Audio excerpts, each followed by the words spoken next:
En 1970, une mère a acheté une antique poupée Raggedy Ann d'une boutique d'occasion. C'était un cadeau pour l'anniversaire de sa fille, Donna. À cette époque, Donna était étudiante à l'université et préparait son diplôme d'infirmière. Elle habitait un petit appartement avec sa colocataire Angie, qui était aussi une infirmière.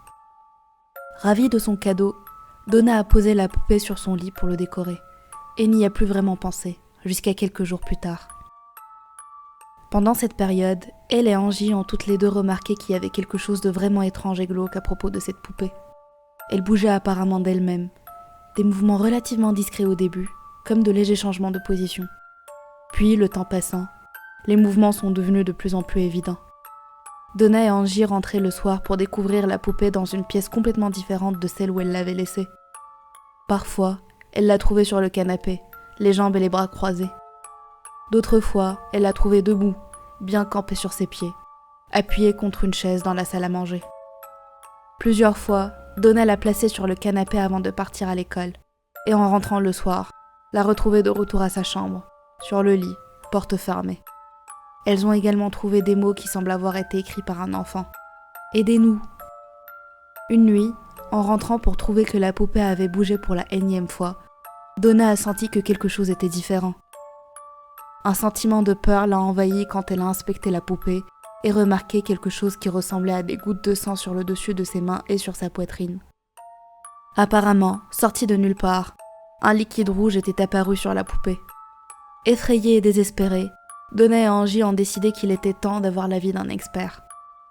Ne sachant pas trop vers qui se tourner, elles ont contacté un médium et une séance a eu lieu. L'esprit d'Annabelle s'est alors présenté à elles. Le médium leur a alors raconté son histoire. Annabelle était une petite fille qui habitait dans la propriété avant que les appartements ne soient construits.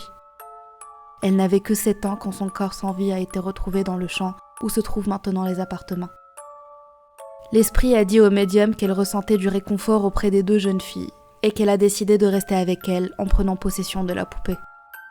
Ressentant de la compassion pour Annabelle et voulant prendre soin d'elle, Donna lui a donné la permission d'habiter la poupée et de rester avec elle. Elles étaient amies avec Lou, qui les connaissait depuis longtemps et qui n'a jamais apprécié la poupée. Il a prévenu Donna à plusieurs reprises que cette poupée n'était pas ce qu'elle semblait être, qu'elle dégageait quelque chose de maléfique et qu'elle devait s'en débarrasser. Chose qu'elle a refusé de faire, s'étant attachée à Annabelle. C'était une erreur, car peu de temps après, il s'est fait attaquer par la poupée.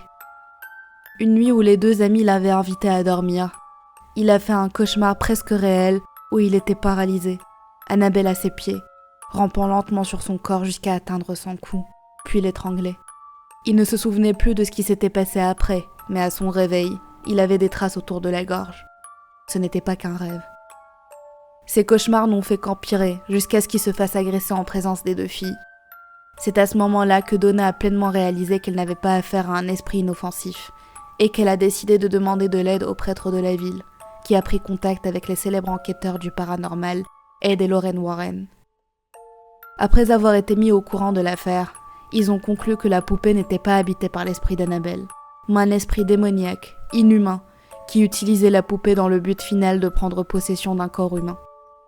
Ils ont fait appel à un prêtre pour pratiquer un exorcisme, qui était apparemment un succès. Les Warren ont décidé de prendre la poupée avec eux pour éviter qu'elle soit de nouveau utilisée, mais sur le chemin du retour, ils ont failli plusieurs fois avoir un accident mortel. La poupée, malgré l'exorcisme, continuait à faire du mal. Il aura fallu la mettre dans une vitrine spéciale, verrouillée et bénie par un prêtre. Depuis, elle n'a pas bougé et se trouve actuellement dans leur musée de l'occulte.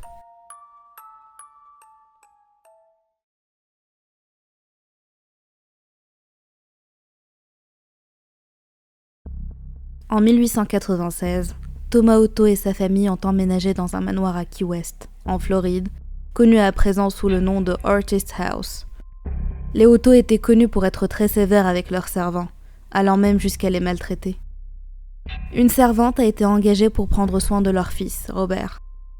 Un jour, Madame Otto l'aurait soi-disant vu pratiquer de la magie noire dans sa cour et l'a congédié. Avant de partir, la servante a offert à Robert une poupée réaliste de presque 1 mètre de hauteur, avec des boutons à la place des yeux et des cheveux humains, probablement ceux de Robert.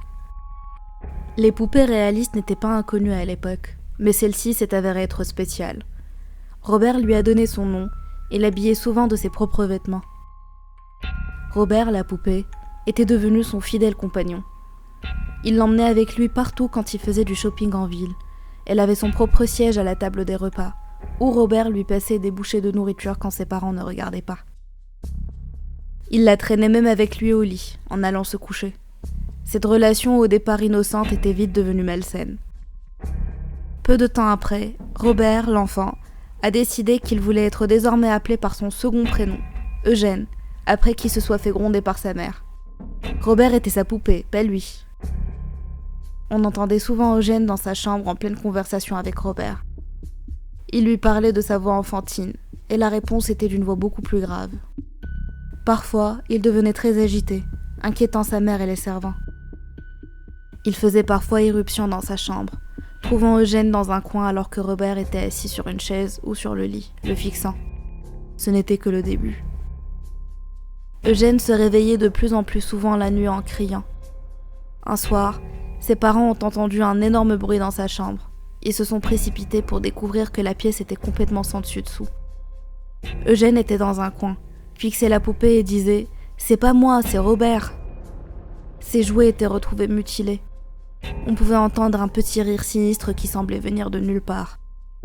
À chaque fois que quelque chose d'étrange arrivait, Eugène disait « C'est Robert qui a fait ça !» Le garçon acceptait la punition mais insistait que c'était la faute de Robert, pas la sienne. Au fur et à mesure que l'agitation grandissait, plusieurs servants ont démissionné. La famille a décidé qu'il était temps de faire quelque chose, et sous le conseil d'une grande-tante, ils ont placé Robert dans une boîte dans le grenier, boîte dans laquelle il est resté de longues années.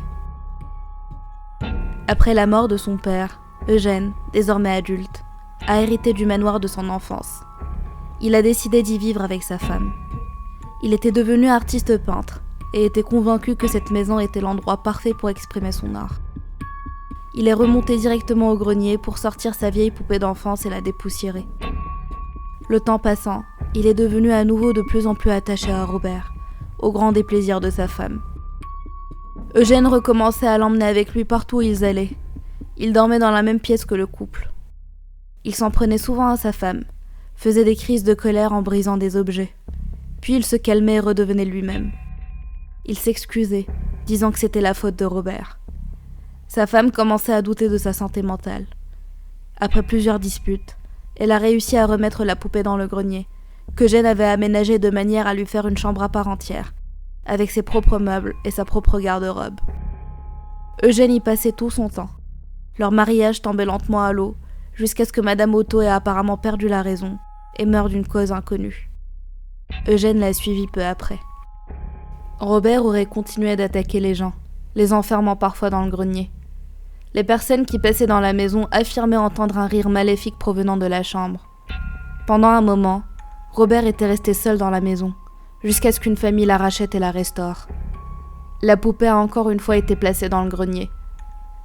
Elle était retrouvée un peu partout dans la maison, sans que personne y ait touché. Une certaine nuit, elle a été retrouvée au pied du lit des nouveaux propriétaires, secouée d'un rire terrifiant. C'était assez pour les faire partir en courant. Robert a plus tard été placé dans le East Martello Museum, à Key West, où il reste assis, enfermé dans une boîte en verre. Malgré ses nouveaux quartiers, la poupée n'a pas perdu son côté menaçant. Visiteurs et employés clament avoir vu la poupée bouger. Son sourire s'était transformé en mou. Quand on le nettoyait, on le retrouvait le lendemain dans une nouvelle position, une couche fraîche de poussière sur ses chaussures. Certains disent qu'il peut vous maudire. Si vous voulez prendre une photo de lui, vous devez d'abord lui demander poliment l'autorisation. Il va pencher la tête s'il vous l'accorde. S'il ne bouge pas et que vous prenez la photo malgré tout, il vous maudira ainsi que tous ceux qui vous accompagnent au musée. La même chose arrivera si vous vous moquez de lui. Au jour d'aujourd'hui, Robert demeure toujours dans le East Martello Museum, dans son costume de marin, serrant son lion en peluche, en continuant ses manières menaçantes.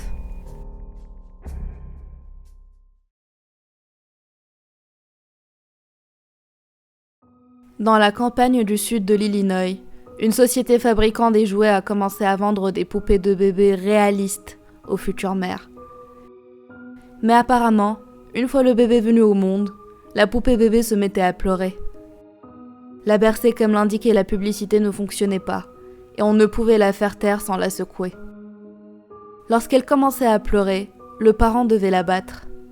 Avec le temps, les coups nécessaires pour la calmer devenaient de plus en plus violents.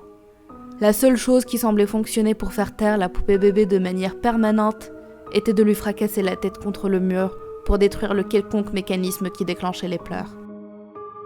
À plus d'une occasion, cependant, des voisins ont appelé les autorités pour signaler une maltraitance infantile. Lorsque la police arrivait sur les lieux, elle retrouvait des restes sanglants de bébés étalés sur les murs et le sol. Dans la plupart des cas, la mère ne comprenait pas pourquoi la police était là. Après tout, elle s'était juste débarrassée de cette stupide poupée, disait-elle en berçant dans ses bras un ballon en forme de nourrisson.